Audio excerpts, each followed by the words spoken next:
How's it going, everyone? Super quick video on how setting up your attacking throw-ins could get the edge, pardon the pun.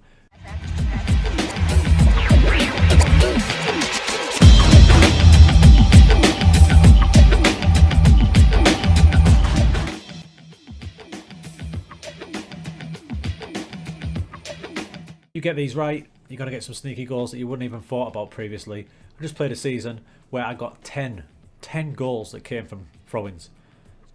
That's impressive stuff. As a side note, it'll work best in the lower leagues, but it will work higher up as well. Just how you set them up. Right, enough twaddle, let's get to it. Let's get your throw-ins set up and get you scoring some goals, eh? Okay, here's our attacking throw-in setup. Okay, there's a couple of key things to remember. We're going long throws, but we're always going to have a come short option. This is just to confuse the defenders, and it also bring a defender out with you, leaving more space in the box. Next one sounds simple, but it's one that gets missed quite a lot. Put your best thrower taking the throw. This dude's my best thrower. Long throws are 12. He'll be taking them.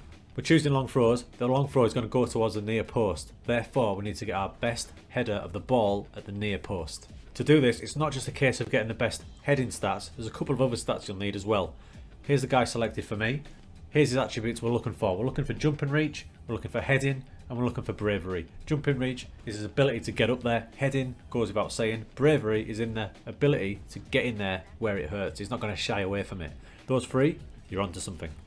Your last key point is the players in and around it. You're not always going to score from these throw-ins direct by aiming at this lad. He's not always going to ping it in. Sometimes he will, but quite often he's going to flick it on or cause a bit of chaos. So you want a couple of players in and around the same area.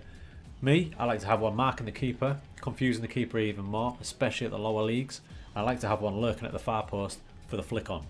Now this technique works really well. It worked in FM20, it's working in FM21. It's going to work the best in the lower leagues, which we'll get onto now and show you some examples. Now I'm going to take you to a game against Farsley. It finished 4-2 to us. Now 3 of our goals came from long throws all in one match, which is pretty ridiculous, but it's fact, it happened. The first one's about to happen. Now what you've got to remember is, the reason it works so well in lower league football is because the keepers and the defenders, they're not as good. They ain't as good. Their anticipation, their decisions, their bravery, it's not always going to be there, so you can really take advantage in the lower leagues. Still works in the higher leagues now and again, but it works more often in the lower leagues. I've got my man Shaman, the one we're going to aim for. He's highlighted. He's the one we're going to be aiming at. Okay, this one's one of those long throw occurrences where it goes straight to him and he bangs it in. Let's have a little look. In comes the throw. Keeper makes a mess of it. Shaman's there to pop it in. Next one. Remember, same game this, same game. So I know the keeper's a bit dodgy already. Different angle, same target. Long throw's coming in. There's my man Shaman. Highlighted. We're aiming for him. In comes the throw. Keeper, look at him, all over the place. The other defenders are occupied by my other man up there. As we play it on, keeper misses it. Shaman pings it in. Now look at this one. We've got the guy who's came short, so they've occupied 2 of the defenders. Possibly a third with the guys on the edge of the box there. Shaman's there and another striker's there. Long throw, it's going to be aiming for one of these 2 boys. But we've got 4 guys around him. As the throw comes in, and it goes, you can see the carnage there. We've got 4 guys in there, all looking for it. Defenders don't know what to do. They're all occupied by Shaman, who's already scored the first 2. My other player that I've got sneaked in at the back, remember I had those other 2 lads sneaked in? There he is.